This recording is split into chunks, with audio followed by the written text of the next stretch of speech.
Hi friends! దేశం కోసం సేవ చేయాలనుకునే యువతకు, ముఖ్యంగా అగ్నిపథ్ స్కీమ్ కింద చేరిన అగ్నివీరులకు కేంద్ర ప్రభుత్వం ఒక అద్భుతమైన గుడ్ వార్త చెప్పింది. అగ్నివీరుల భవిష్యత్తుపై వస్తున్న ఆందోళనలకు తెరదించుతూ కేంద్రం కీలక ప్రకటన చేసింది. అదేంటో తెలుసుకోవాలంటే ఈ వీడియోను చివరి వరకు చూడండి. 4 ఏళ్లు అగ్నివీరులుగా పనిచేసిన వారు సెంట్రల్ ఆర్మ్డ్ పోలీస్ ఫోర్సెస్ CAPFలో జాయిన్ కావచ్చునని కేంద్ర ప్రభుత్వం పార్లమెంట్లో స్పష్టం చేసింది. అంతేకాదు, ఈ CAPF పోస్టుల్లో అగ్నివీరులకు ఏకంగా 50% రిజర్వేషన్ ఉంటుందని కేంద్రం అధికారికంగా వెల్లడించింది. దేశ భద్రతలో కీలకమైన సెంట్రల్ ఫోర్సెస్లో మన అగ్నివీరులకు ఈ స్థాయిలో అవకాశం కల్పించడం నిజంగా ఒక చారిత్రాత్మక నిర్ణయం అని చెప్పవచ్చు.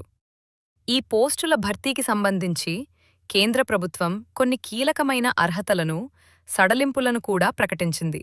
అవేంటంటే, అగ్నివీరులకు రాత పరీక్ష, రిటన్ ఎగ్జామ్ ఉంటుంది. దీనితో పాటు ఫిజికల్ స్టాండర్డ్స్ టెస్ట్ నిర్వహిస్తారు.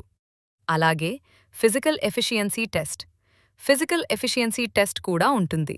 వీటన్నిటితో పాటు అదనంగా వయో సడలింపు, ఏజ్ రిలాక్సేషన్ కూడా ఉంటుందని కేంద్రం స్పష్టం చేసింది.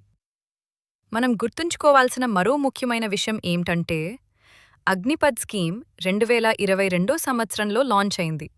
అయితే దీని మొదటి బ్యాచ్కు సంబంధించిన 4 ఏళ్ల సర్వీస్ కాలం ఇంకా పూర్తి కాలేదు. అప్పుడే కేంద్ర ప్రభుత్వం ఈ రిజర్వేషన్ల ప్రకటన చేయడం అగ్నివీరులకు భవిష్యత్తుపై పూర్తి భరోసాని ఇస్తోంది.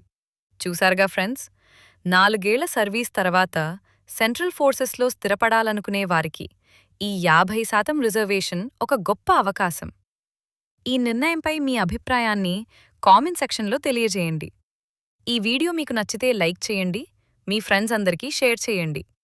మరిన్ని లేటెస్ట్ అప్డేట్స్ కోసం మన ఛానల్ని సబ్స్క్రైబ్ చేసుకోవడం మర్చిపోకండి. జై హింద్.